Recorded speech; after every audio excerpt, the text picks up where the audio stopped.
Hello friends, welcome to Technique. This is Nirmal here and you're watching the detailed camera review of the new smartphone from Samsung in India, the Samsung Galaxy M31s.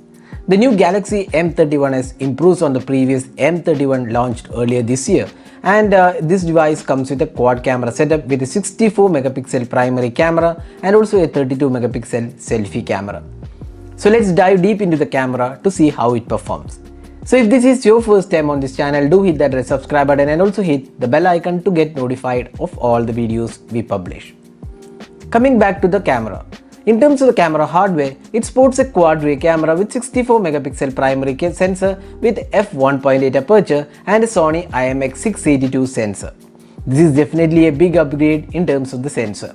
You also get a 12 megapixel ultra wide angle lens and a 5 megapixel depth sensor along with a 5 megapixel macro sensor. There is also LED flash included. The front camera is a 32 megapixel selfie camera with f2.2 aperture. So now let's find out how the camera performs.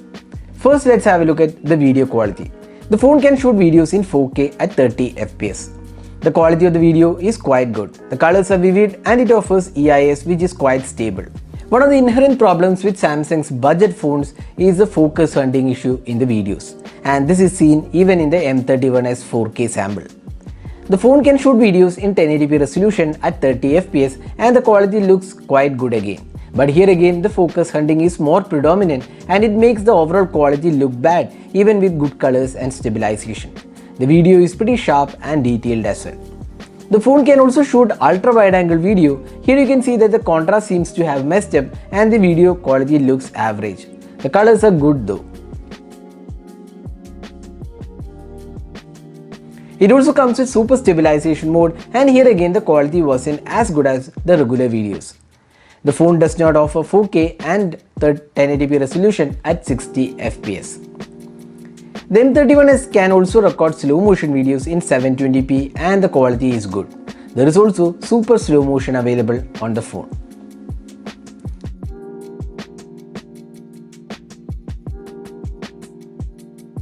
Moving on to the photos, the daylight shots taken with the 64 megapixel camera came out pretty good.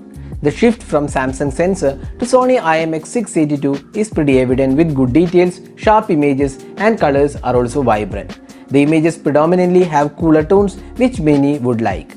While colors are vivid, it also has a tendency to saturate, but overall people would still love the cooler tones employed. There is auto HDR mode available and the dynamic range is pretty good and it resolves shadows very well.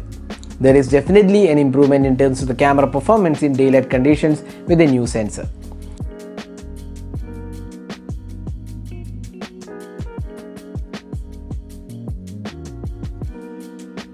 The 12 megapixel ultra wide angle shots came out pretty good again. While it is not as good as the primary camera, it does produce decent results which are usable. The sharpness levels are also quite acceptable and colors look good. The close-up shots taken with the camera was good and it has good details and sharpness levels. While it does tend to saturate a bit, the colors aren't bad. The focus speed was a bit too slow and we had to manually tap to focus at times. The phone has a 5 megapixel macro sensor, and here again the macro sensor is slightly disappointing with washed out colors. It has good details and sharpness levels though.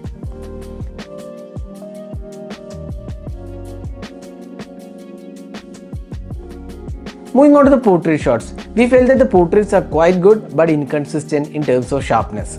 Out of all the portraits we took, almost half of them were soft and lacking sharpness.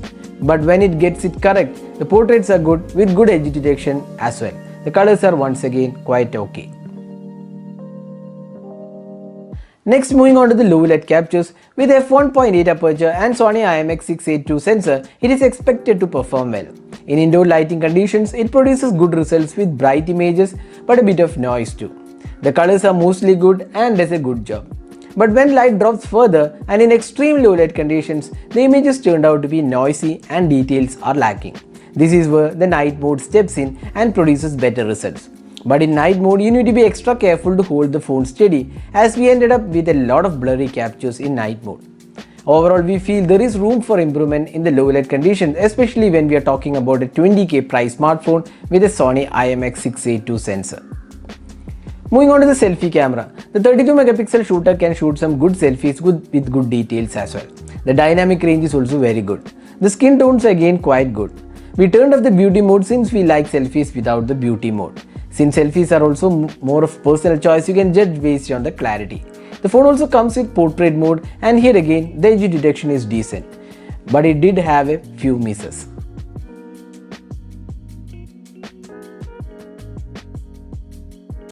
So this is the front facing camera sample taken with the Samsung Galaxy M31s in 4K. So it supports 4K for the front camera, and this is the quality. You can judge yourself how good the clarity of the video is. So this is the 1080p sample taken with the Samsung Galaxy M31s front camera.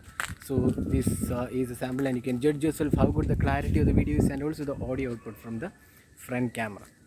So summing up, how good is the Samsung Galaxy M31s in terms of camera? The Galaxy M31s definitely has improved camera compared to the M31 with the new Sony sensor in place. It has good colors, good sharpness levels and good selfies as well. The areas of improvement are low light and also video recording, where the focus hunting issue has been there for quite some time. So that is a detailed camera review of the Samsung Galaxy M31s. What do you guys think about the camera? Do share in your thoughts in the comment section. This is Nirmal signing off. Thanks for watching. Hope to see you in our next video. Have a great day.